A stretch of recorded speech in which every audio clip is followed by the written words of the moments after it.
$655,000 after picking a MetaMask seed from iCloud. What is that all about, guys? We're going to dig into it right now, find out what's going on. It is important.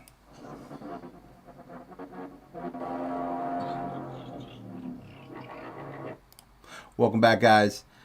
Now, what's going on? If you're out there, guys, you know that you've seen the news, you've seen the articles, everyone's talking about it. Your hacker steals $655,000 from a MetaMask seed, right? And this is something that most people aren't paying attention to. Simple things to do. Obviously, any tech person in the world should be able to let you guys know about this. This is kind of crazy to me because, you're the king of this, man. When you hear somebody gets hacked for $655,000 after picking a MetaMask seed from from the iCloud, what's going on there? Yeah, so they're just not being careful with their information. First of all, when especially any of these wallets, when you're setting up one of these wallets, they emphasize and they stress, do not save your seed in the cloud. They say it in bold letters. So for somebody to go and save their seed in the cloud, I mean, you're only So for it. okay, let me just back this up a little bit because I can feel like everyone's sitting here and they're going to turn on the Twitter and they're going to be like, hacker steals 655,000 after picking a MetaMask seed from a cloud. And most people, I hate to say it, will need an explanation of what this means. Okay. There is no seed in the cloud, right? What the seed is when you create a what they call a cryptocurrency wallet. They give you a seed phrase. A seed phrase is a 12 words all on a little square that basically you put in order to open up your wallet. So it's a password, but they give you the seed phrase. There's 12 words. You are supposed to write them down on a piece of paper by hand, and everyone in the world knows that you don't put it on anything that is attached to the internet, because if it's a photo of a phrase, right, of the seed phrase, of the words, anyone who sees those words can go to a MetaMask and type them in, and it could open your wallet. It'd be like you going to the bank saying, my password is tickle me Elmo 3 times, and then someone walks into the bank, says tickle me Elmo 3 times, and they get your bank account. That's what a seed phrase is.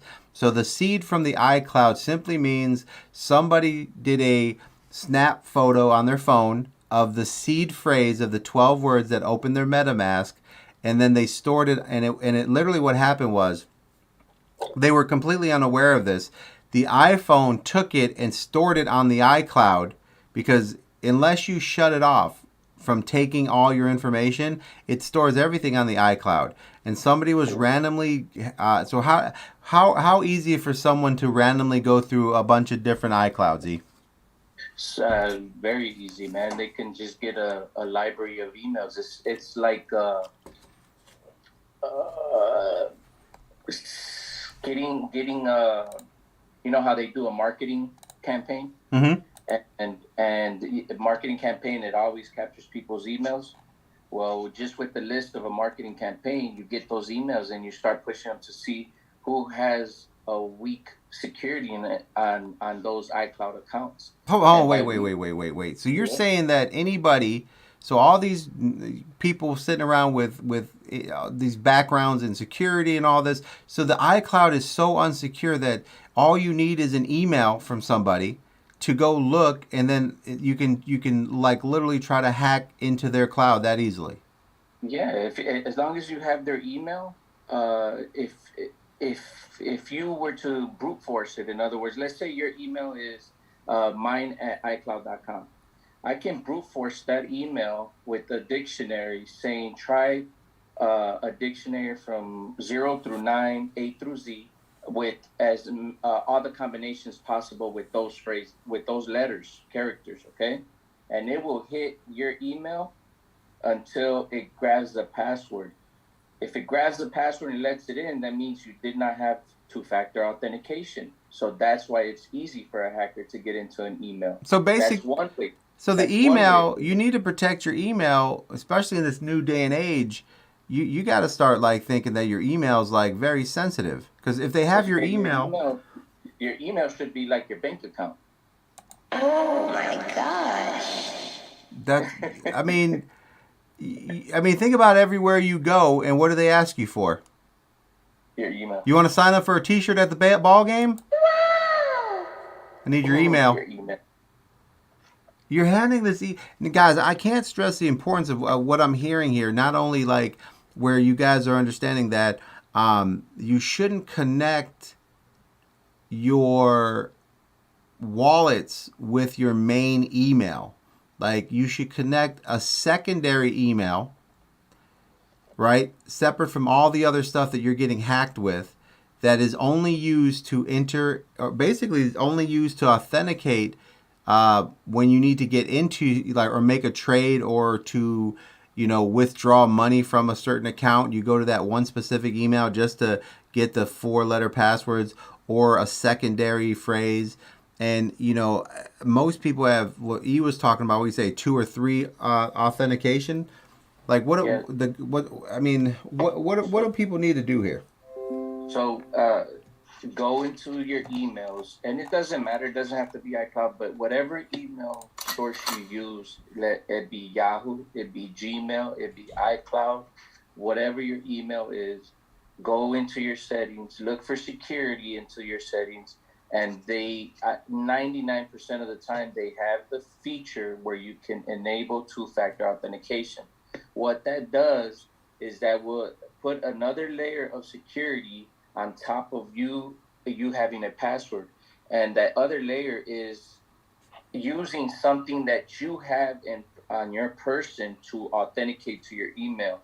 So that's why it uses your phone number, because it's very difficult. It can be done, but it's very difficult to clone your phone number, right? So the first option is send me a text to my phone.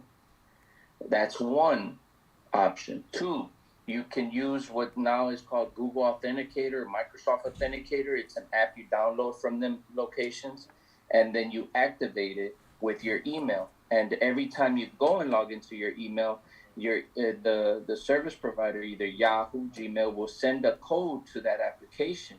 You get that code and you go put it into your email to authenticate. So it's just putting an added layer of security, so that way a hacker, if he was to get your password, let's say the hacker sends you an email to your email box and he's saying, "Hey, I got you 50% off on this jacket." And you somehow they got your advertisement, your cookies, and they know you shopped at Home Depot and you wanted this power drive tool. So they're gonna send you an email with an ad saying, "Hey, I'll give you 75% off on this tool." What's the first thing you're gonna do? You're gonna click on that ad, right? When you Right. click on that ad, what is it gonna do? It's phishing you.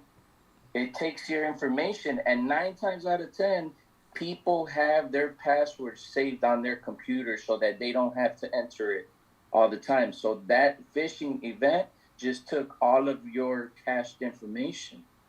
You gave it the permission as soon as you clicked on the picture. So let's say you did that, right? It sent the password with the 2-layer authentication, with your 3rd layer of security. Now the hacker may have your password, but he can't go any further because they're sending a text information, a code to your phone or a code to your application. And without that, nobody can get in unless it's you. The one thing. So what about VPNs? Is basically like so someone has a VPN on their computer. What does that do for Okay. them? All right. So here, VPN, man, a lot of people have a lot of misconceptions on it, but I'm gonna be as brief and best explained. People think that, oh well, if I have a VPN, nobody can see me, right? Mm-hmm. Nobody can see me. Well, they can't see the data in between the connection, right? But they can see the source and the destination, where you're at and where you're going. They can see that information. because you start from one address location to another address location. You can also see that. But the data that you're transmitting in between that VPN, that it cannot be seen because it's encrypted, right? Mm-hmm. But the misconception that people say, well, I use VPN because I don't want them to see that I'm streaming illegal videos, right?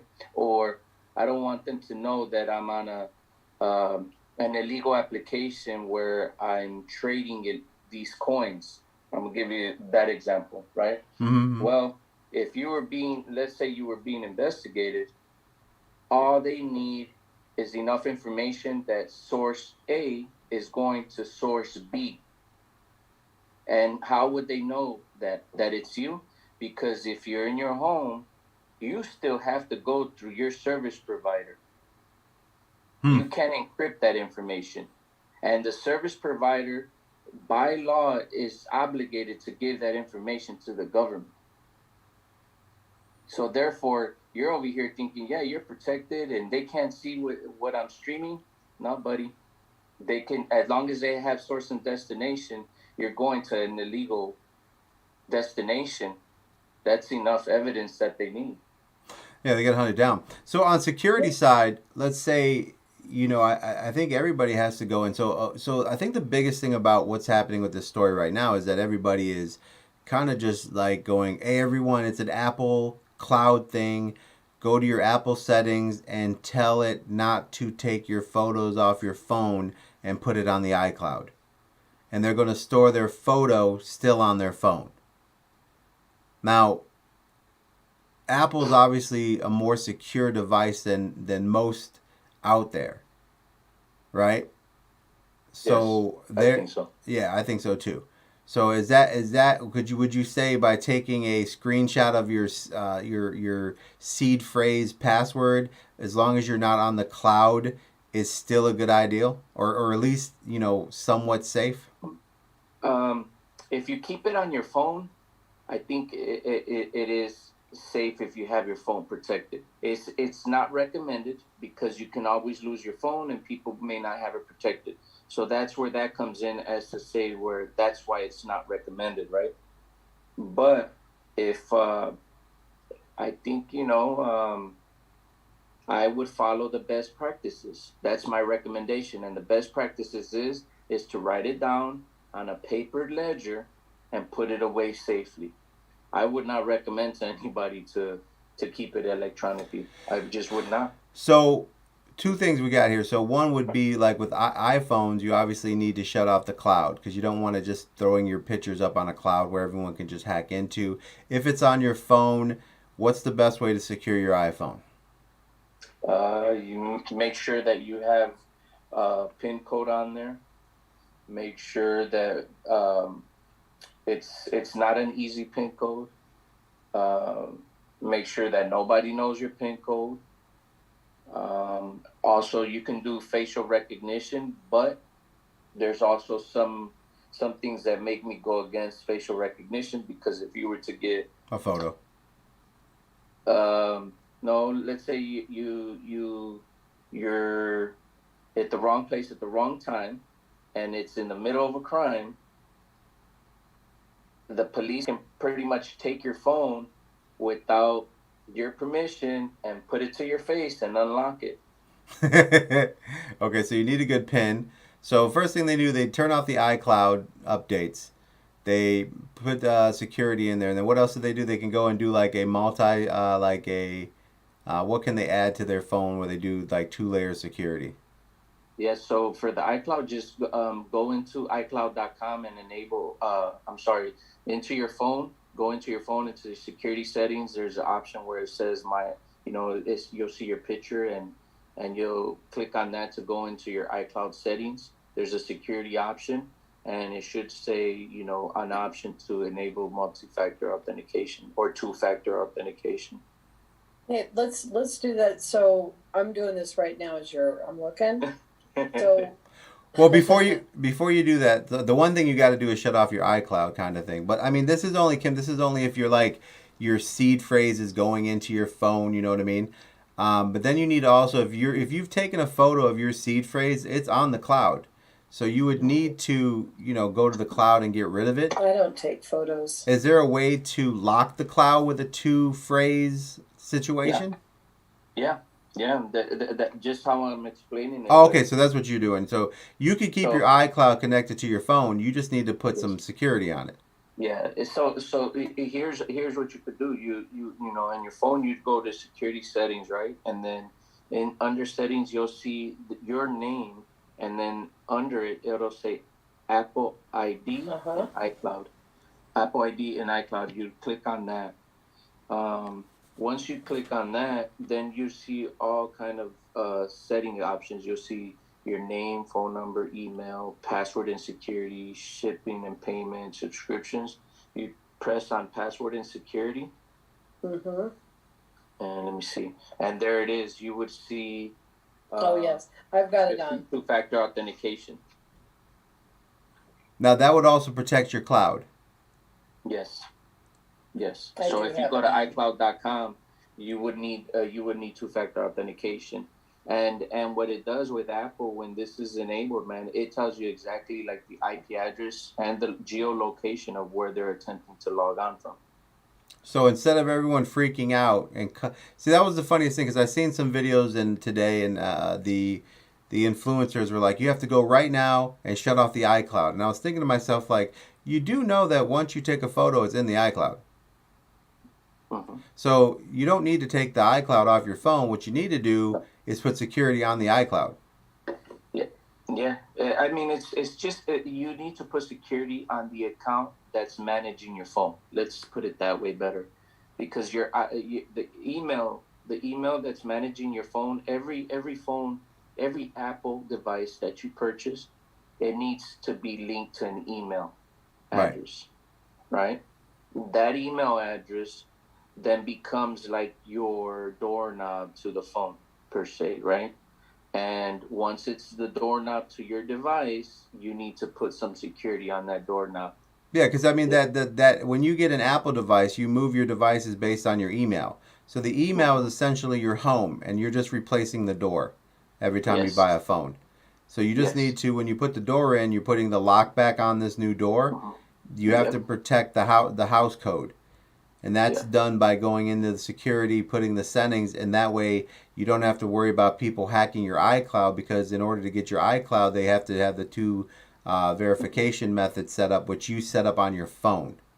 Yes. That would be the best Absolutely. way to secure your iPhone, because you're not going to go through 40,000 photos looking for the one seed phrase you took, are you? Yeah. Nope. You'll never find it. But a Yeah, hacker so- who's sitting there who has nothing but time, he don't care. Yeah, you don't care. Here's another thing what they can do is there's a setting on an Apple device, right? And the setting that I'm referring to is it's called My iPhone, I think. Let me find it here. Give me 1 second. Where could you be? Where did you go, my iPhone? I mean, because most people are like, man, anybody goes to my iCloud. That's what's Okay, up. so I know it's so every Apple device now has the application that's called Find My iPhone, right? Yeah. So Mhm. right, hold on. So you'll allow while using that. Find it. Okay, you have that app, and then I'm looking for the user would go into their name where it says their name and Apple ID and iCloud. They click on that almost like if they were gonna go into those password securities, but not exactly. So you click on your name, and then you'd go into the iCloud settings, essentially, and then in there you have iCloud, you'll have media purchases and Find My iPhone. If you click on iCloud, yes, you click on iCloud. iCloud will show you everything that it's backing up, right? So for those people that like to take pictures of their seeds, right? You don't have to save them in the cloud. What you can do is tell your iCloud, hey, you know what? Don't back up my notes, right? So if you take a picture, when you take a picture, it's basically a picture or screenshot. You can then save that screenshot or picture onto your notes as an attachment, right? Then that's just saved on your phone, right? Because what you do is you tell your notes, don't back up to my cloud. Right. And then you just come in here into your cloud settings, and there's a little toggle, and it says, do you want to back up?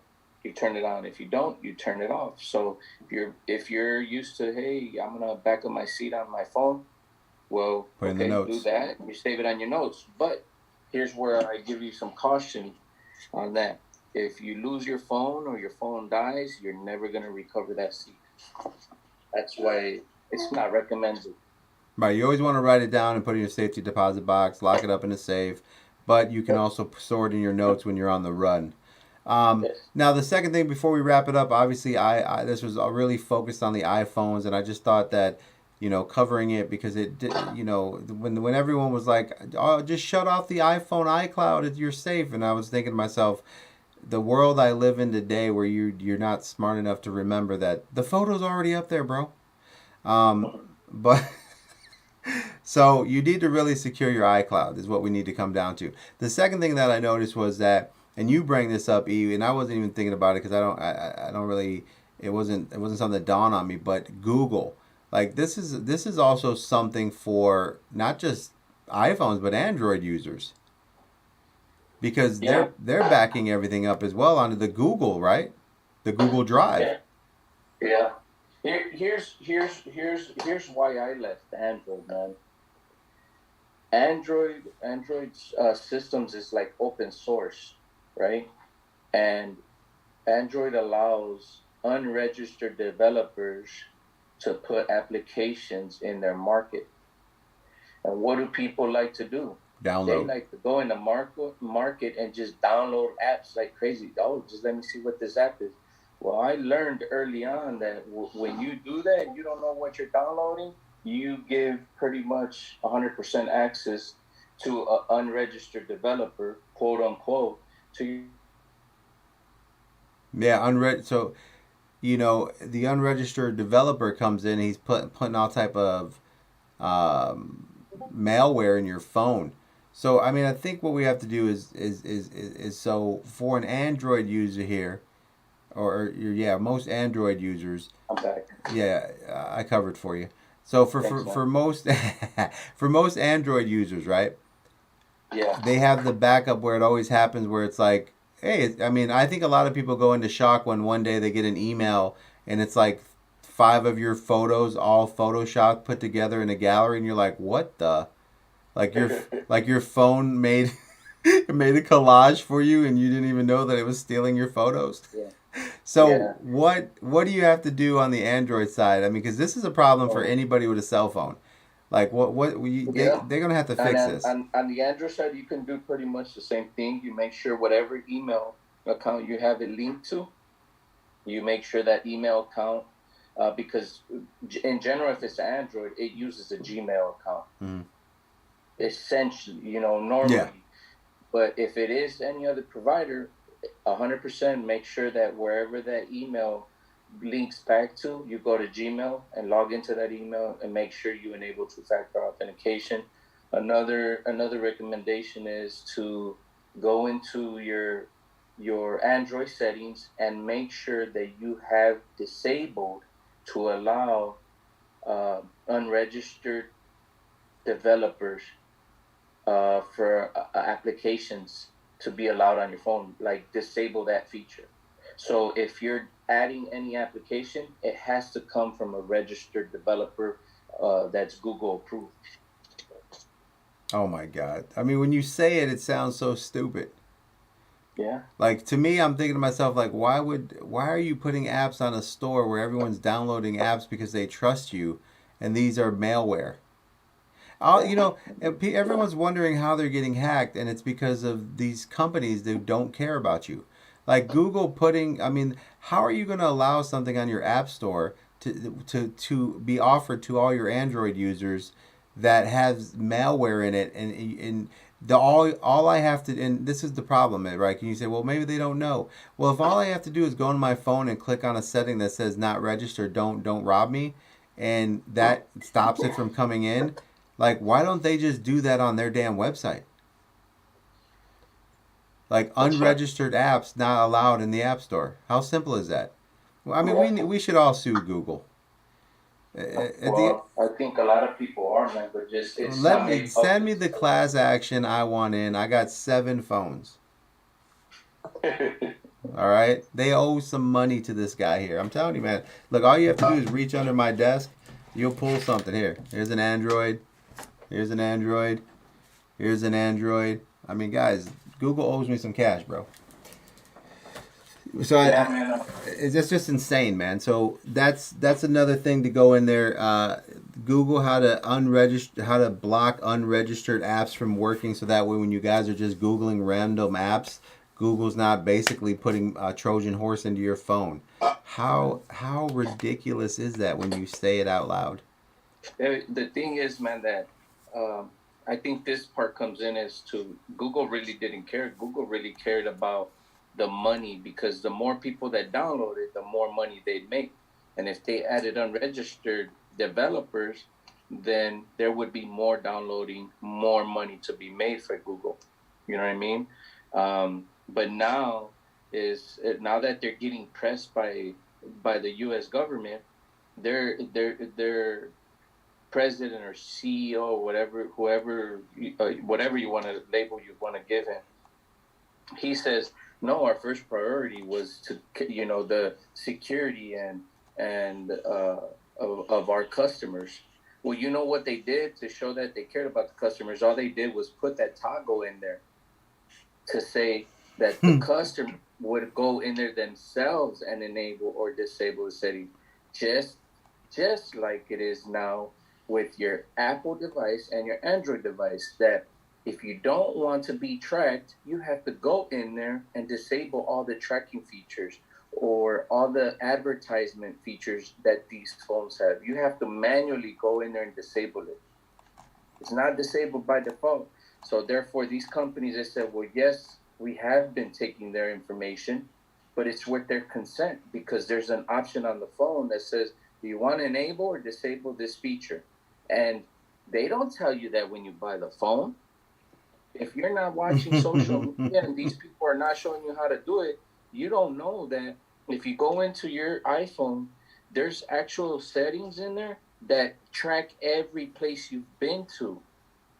Literally, it tracks every place you've been to. Yeah, I've seen those. Right. I know how to shut all those off. 9 times out of 10, people are not disabling that. Like, I didn't know that.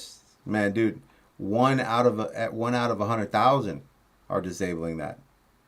Nobody knows, bro. Nobody knows. All right, we'll wrap it up, man. Guys, listen, this is very important. Listen to everything that he just went over. Google some stuff. You should be Googling how to secure your phone the most. All different types of ways, like how to secure this, how to stop, how to have 3 verifications, how to have the most secure thing in the world. And then like do the things that make the most sense for you guys. It's the only way to protect everything you have out there. I mean, that's just realization about everything that's out there. Other than that, guys, be safe. Don't click on, random things that have an ungodly discount off your favorite, work option. If there's a big discount, go to the website and look for that big discount, right? And that if it's real, that's where it is. I mean, the internet is an unsafe space, and we got to really focus on protection, guys. Appreciate you, E. Thanks for all the information. I'm sure they're gonna. Right on. Yeah, we'll have to do a series on that because there was just so much there. I'm just like. I get that a lot, man. It's just like it's so much information it overwhelms people, man. Like, what? Wait a minute. Let me go do this setting. Let me go do that setting. And it's a lot. It's a lot of information. It's a lot. We'll do a series on it.